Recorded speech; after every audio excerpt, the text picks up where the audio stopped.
This next passage tells about a defining moment in my life and explains how I actually got started with this.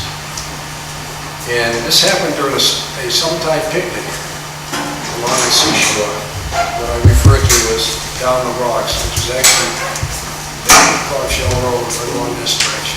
And it goes, then a defining moment, and I'm staring out, I'm right at the edge of the water, I'm 11 years old, just staring out at the water, watching another lobsterman get hauled traps.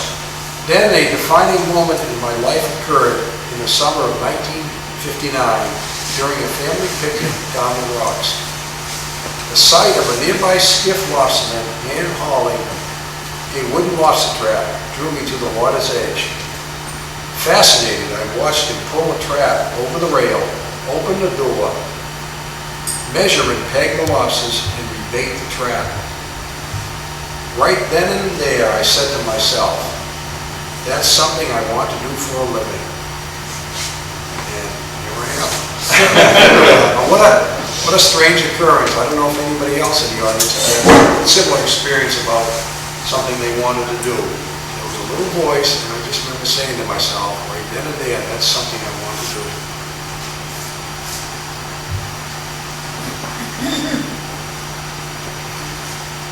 Was it a nice warm day? Oh, this was a summer day. This was a summer day. We were having a picnic on the seashore. Yeah, it was a beautiful day. And then there's another chapter in here, an inshore lobsterman's year-end review. And I break it down into 4 seasons, and I tell about some of the things that I experience out there, especially the harvages. And autumn's harvages are plentiful along the shoreline. By early October, now picture me, I'm out on the boat looking towards the shore. The foliage fires of sumac, woodbine, maple, and tupelo blaze just up from the shore. Sunshine blizzards of that crimson and gold leaves often rage during blustery days. Just picture those leaves going everywhere and the sunlight shining through those. That's that. Another chapter is about rare personal experiences. And every lobsterman during his career encounters certain things, and you have all these rare personal experiences. So I've included some of the top ones. And this here, you'll see a drawing, this particular scene. But I was lobstering off of Andrews Point, and this was in June. And there had just been a huge storm passed by offshore, and a huge groundswell was rolling in. Now I'm there hauling about 50 feet from shore. I thought I was far enough off and safe. Dead low tide, hauling traps, and the stern of my boat is pointed seaward towards the swells. And all of a sudden I looked up, and there was a huge swell, about 15 foot high, starting to crest. And here I am, while working on one 4-foot trawl about 200 feet from the shore, with my 18-foot skiff stern pointing seaward. I suddenly turned around in complete horror as a 20-foot high cresting swell. It was big. The steep sea had grounded out on an underwater hump, made worse by the extremely low tide. Reflex told me to gun me outboard, swing the boat around, and head into the monstrous sea. There was no time. The swell surfboarded me towards the barnacle-covered shoreline at about a 45-degree angle. I held onto the steering wheel for dear life, only to have the energy-packed swell first spin the skiff broadside and then flip it with a wall of water. Imagine just getting spun sideways, and all of a sudden there's that wall of water coming. You are powerless. The next thing I remember was a thud on the top of my head as the portside railing struck and pile drove me down into the 55-degree water. Luckily, my feet Didn't ground out. But I came up in the Bobby Skiff's water-filled cockpit. Now the skiff is overturned, and I come up inside and trapped inside me. Lost the trap rope stored in the boat, tangled my feet. Even worse, the grayish darkness, bubbles, and turbulence there destroyed my sense of direction. Completely disoriented. Which way is up? Or down? I have to breathe. I have to get out of here. I said, saying that to myself. I remember thinking, soon a faint inner voice emanating from the heart said, this is the end. What a strange sensation that was.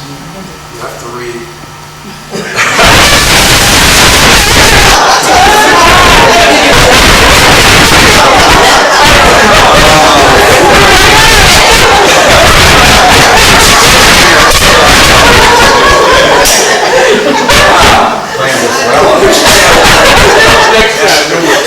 Lobster tidbits.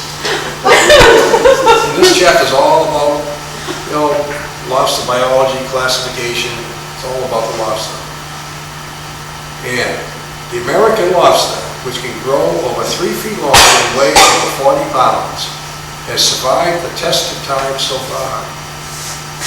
Even withstanding the fishing pressure and the advanced gear of recent times. A lobster is an animal which, like most other living things, possesses a gene pool with unique characteristics, exhibits specific behaviors, occupies a special niche in the marine ecosystem, and has a prime purpose to help balance marine nature and also to be food for others in the pyramid of life, and to survive, grow, and propagate its species. That covers it pretty well.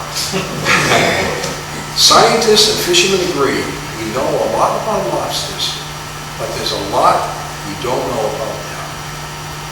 And this one lobsterman from Gloucester, Mark Ring, said, if the lobsters ever get figured out, they will be in trouble. Think about it.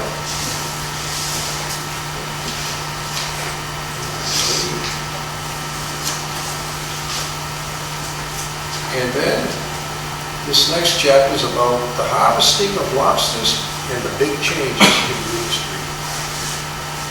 And this passage is from The Lobsterman's Job. The lobsterman's job is to hunt down lobsters, trap them and bring them up to the bottom, and then enter these into the marketplace. The lobstermen are like the lions of the Serengeti Plains in East Africa. Has anybody had the opportunity to go there? Both predators seasonally follow their prey. In the case of the lions, their main prey is the wildebeest. Since lobstermen, most of the time, can't see down to the bottom from the surface, they can only guess what goes on down there. Most of the time, this guessing works as to where the lobsters are. And that's what we do so often, looking down all the time, wondering, where are they moving, where are they, all the time. Then,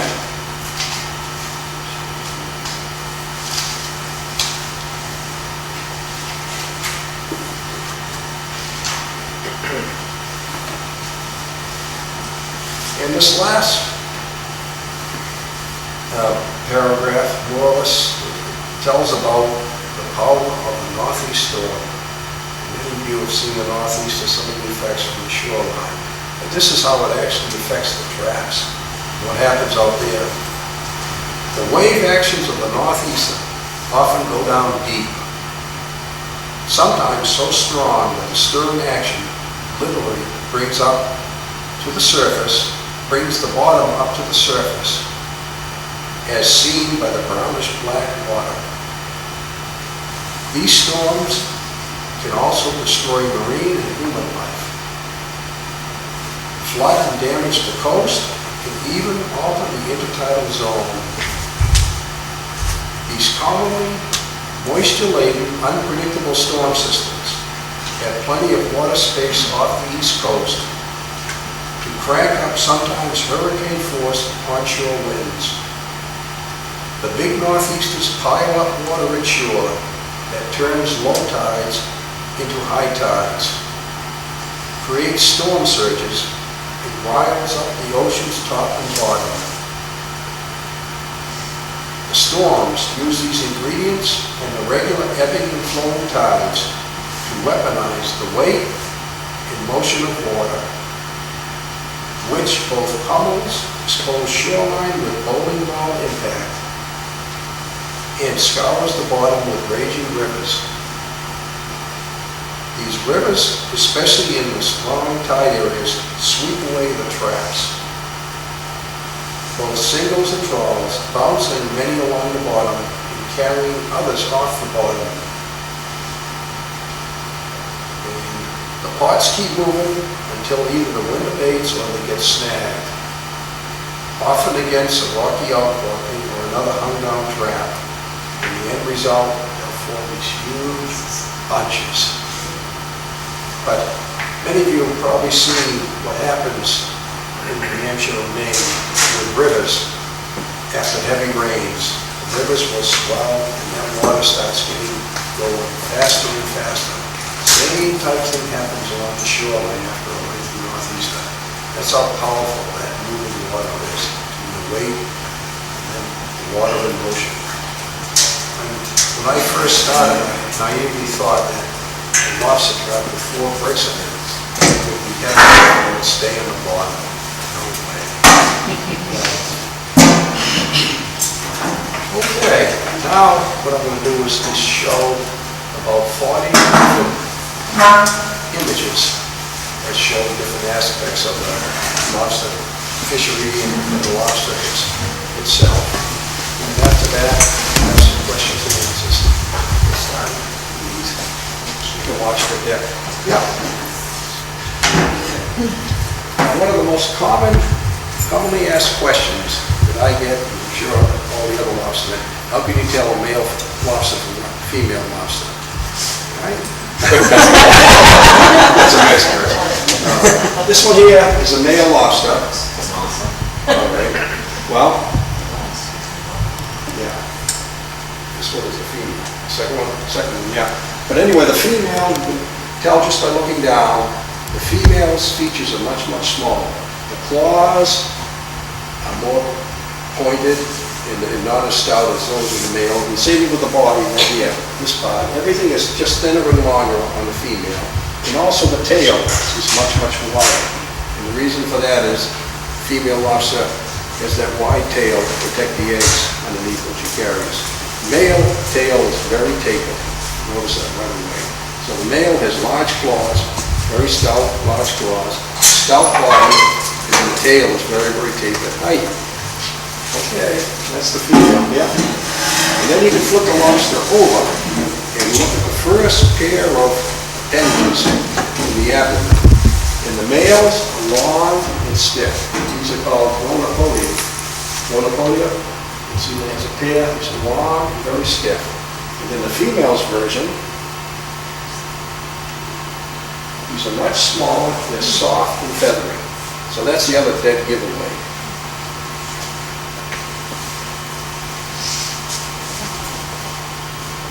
And here are some freshly extruded lobster eggs. You can tell the ones that have just been cast to the undersides of the lobster's tail are black. We call these lobsters the black eggers.